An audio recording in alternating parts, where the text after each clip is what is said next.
Everyone and welcome back to our channel. आज हम बात करेंगे ऐसे साइकोलॉजिकल सीक्रेट के बारे में जिसका इस्तेमाल बड़े बड़े लग्जूरियस ब्रांड्स भी करते हैं। जैसे दो टी शर्ट्स हैं, एक 500 और एक 50,000 की। मोस्टली पीपल 50,000 वाली बाय करेंगे। ऐसा क्यों? जबकि दोनों का कलर सेम, दोनों का कंफर्ट सेम, तब भी 50,000 वाली क्यों? So today we are going to discuss why people pay more for a product. So let's get started. Brands like Louis Vuitton, Rolex, Gucci, Apple, ये सिर्फ प्रोडक्ट नहीं बेचते, ये इमोशन, आइडेंटिटी और स्टेटस भी बेचते।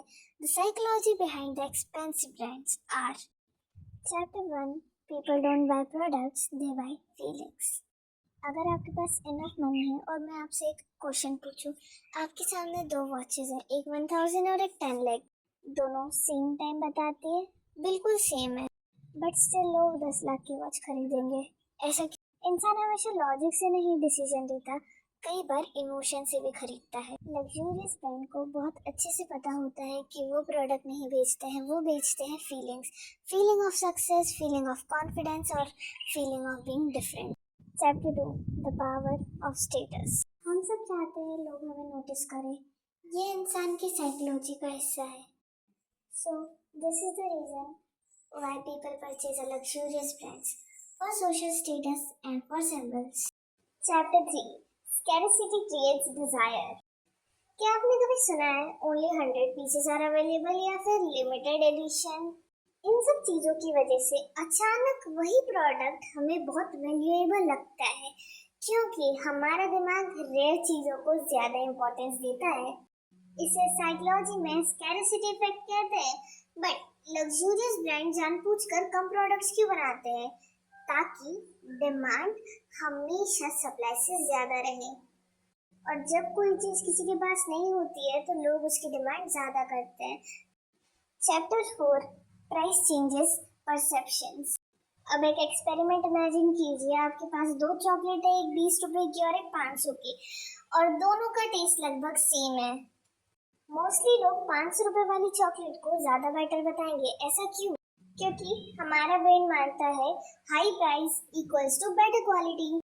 सो इसे कहते हैं हम प्राइस परसेप्शंस। यही रीजन है कुछ ब्रांड जानबूझकर अपनी प्राइसेस कम नहीं करते, क्योंकि हाई प्राइस भी ब्रांडिंग का हिस्सा होती है।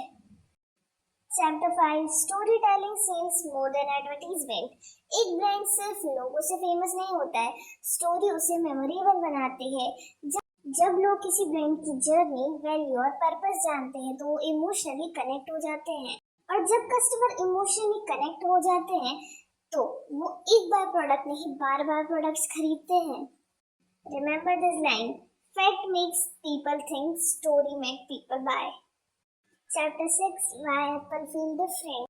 मान लीजिए दो स्मार्टफोन्स हैं, दोनों का कैमरा सिमिलर है, बैटरी सिमिलर है, स्पीड सिमिलर है, लेकिन फिर भी लोग एप्पल ही खरीदते हैं। ऐसा क्यों? क्योंकि एप्पल ने सिर्फ टेक्नोलॉजी नहीं दी, उसने एक आइडेंटिटी बनाई है। जब कोई एप्पल यूज करता है तो लोग उसे क्रिएटिव, प्रीमियम क्वालिटी और इनोवेटिव समझते। Chapter 7. Can small business use the psychology. अब सबसे इम्पोर्टेंट क्वेश्चन, क्या ये साइकोलॉजी सिर्फ बड़ी कंपनीज के लिए ही है? नहीं, अगर आपका छोटा बिजनेस है तो आप भी इसे यूज कर सकते हैं। एक memorable brand name, professional packaging, good customer experience और स्टोरी टेलिंग, एंड सबसे जरूरी ट्रस्ट। याद रखना, ब्रांडिंग का मतलब एक्सपेंसिव होना नहीं, ब्रांडिंग का मतलब मेमोरेबल होता है। आपके हिसाब से सबसे पावरफुल ब्रांड कौन सा है? अगर आप बिजनेस, ब्रांडिंग, मार्केटिंग और एंटरप्रेन्योरशिप के डीप एंड डिवाइन वीडियोस देखना चाहते हैं तो सब्सक्राइब कीजिए। Thank you for watching, see you in the next video. Until then, think like a brand, not just a customer. Bye.